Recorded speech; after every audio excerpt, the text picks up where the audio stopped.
In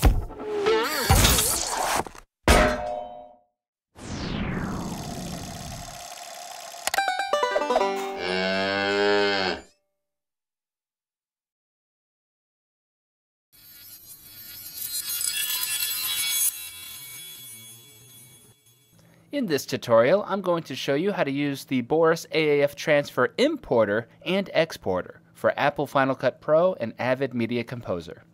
The Boris AAF Transfer is a plugin that lets you take timelines and projects from Final Cut Pro into Avid Media Composer, or the reverse. You can take projects from Avid Media Composer into Final Cut Pro, and that's what I'm going to show you how to do today. So here I've got a timeline in Avid Media Composer. I'm just going to scrub through it now so you can see how it looks. And then we're going to take this, create an AAF file, and open it in Final Cut. Okay, so you can see I've got lots of transition and other effects applied here to this timeline. This particular clip is actually a nested sequence. It's got text and a transition built into it. Some of the other features that we support here, besides native text and transitions, I've got a third-party transition here, the Boris Effects Lens Transition Effect.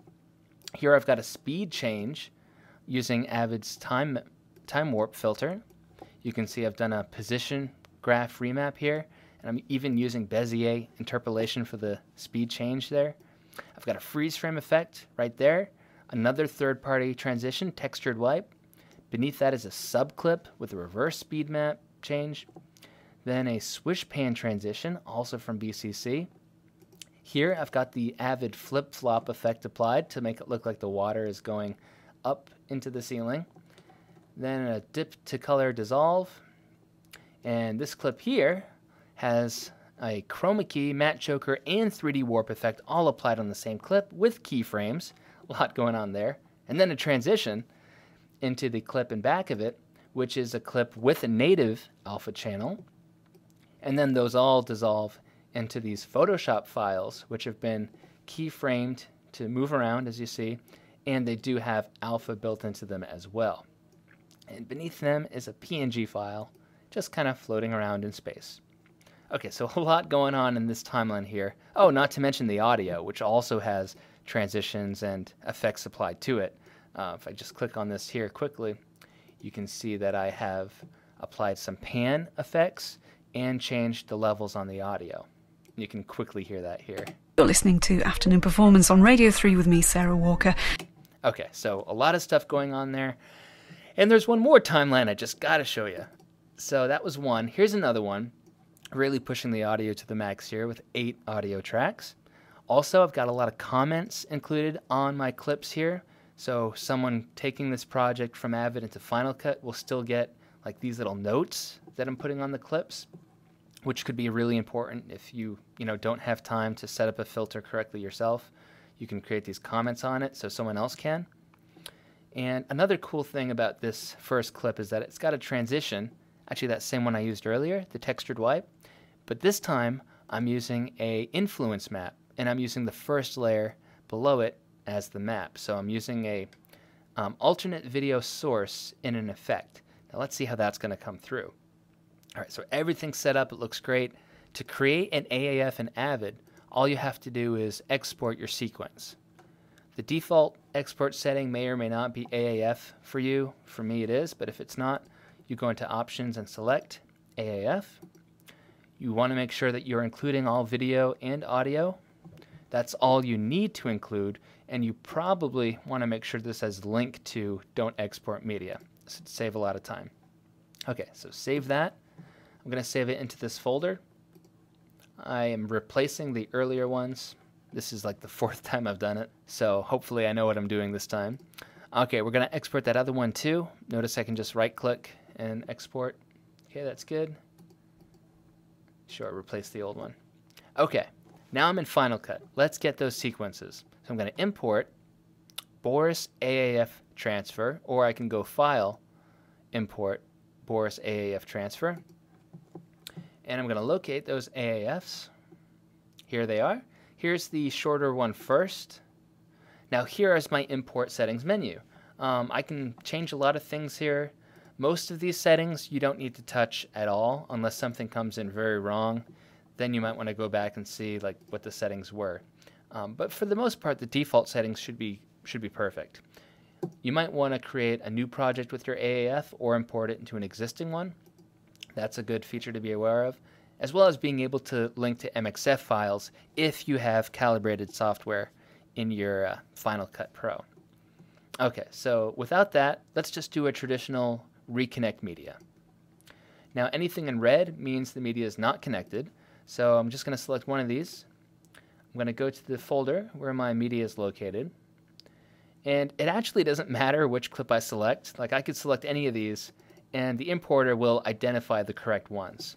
It's really nice, so you don't have to relink every single one. Okay. Okay again. Ah, that was so quick. That's awesome. Okay, so I've got all my media now into the Final Cut canvas here. And if I click on the sequence, hey, check it out. Everything came through. Here's all my audio. Here's all my transitions and effects and cuts. So everything came through, even the tags that I put on the video here. Now let's just see an example of how you might use that. I'm going to go to that tag, double click on it there. Hey, look, it even kept the color start transition here. So now I'm going to go into that effect I had. Now I had some keyframes there, but I'm going to overwrite those and just create new ones, which are the effect I want. So this is something that your editor would be able to do without you in the room, and it's just really cool. Okay, so that's where I want it to end. This also shows the advantage of having a live timeline being brought into a program rather than pre-rendering everything. And now I've got a really cool transition effect from the cards to the green sheet there. Also, thanks to Footage Firm for providing all the footage that you see here. Also, if I go into this audio, you can see that I've maintained the differences in pan and audio levels that I created in Avid. So there's the easy sequence. Let's take a look at the tough one. Go back to that folder. Here it is. Again, I'm just going to reconnect the media. It's in the same folder, so I'm just going to select one of the files and it'll find the rest. Now, two of these are still in red. That's because I had titles in my timeline, and Final Cut thinks that, you know, the titles are media. So it's okay for those to be red. Okay again. Okay, and because I left that red, it might think there's something wrong. That's okay, let's go into it and find out for sure. Double clicking, I open the sequence, and perfect. See, the text did come through after all, and that was nested text. Here's some live text. And again, this is still text in Final Cut, so I could change it to say whatever I want. And then go back. So, you know, just having fun with it, whatever. Here's my transition. The lens transition looks great. I got my subclip with the speed change. You can see here's the Bezier speed graph translated into Final Cut speed change. My freeze frame with another transition applied. The reverse time, everything in a nutshell has come forward as I hoped it would. Even the multiple effects I had applied to this hand here and the alpha keys on these native videos. So that's a lot to take in, but the bottom line here is that the Boris AAF transfer is a great way to increase your workflow flexibility. So you can go across different workstations, different computers, even different OSs. Going from Mac to Windows is okay. And maybe you just want to try this out without buying it first. Well, we let you do that, and we have a 14-day trial version that you can download from our website, and that's at borisfx.com.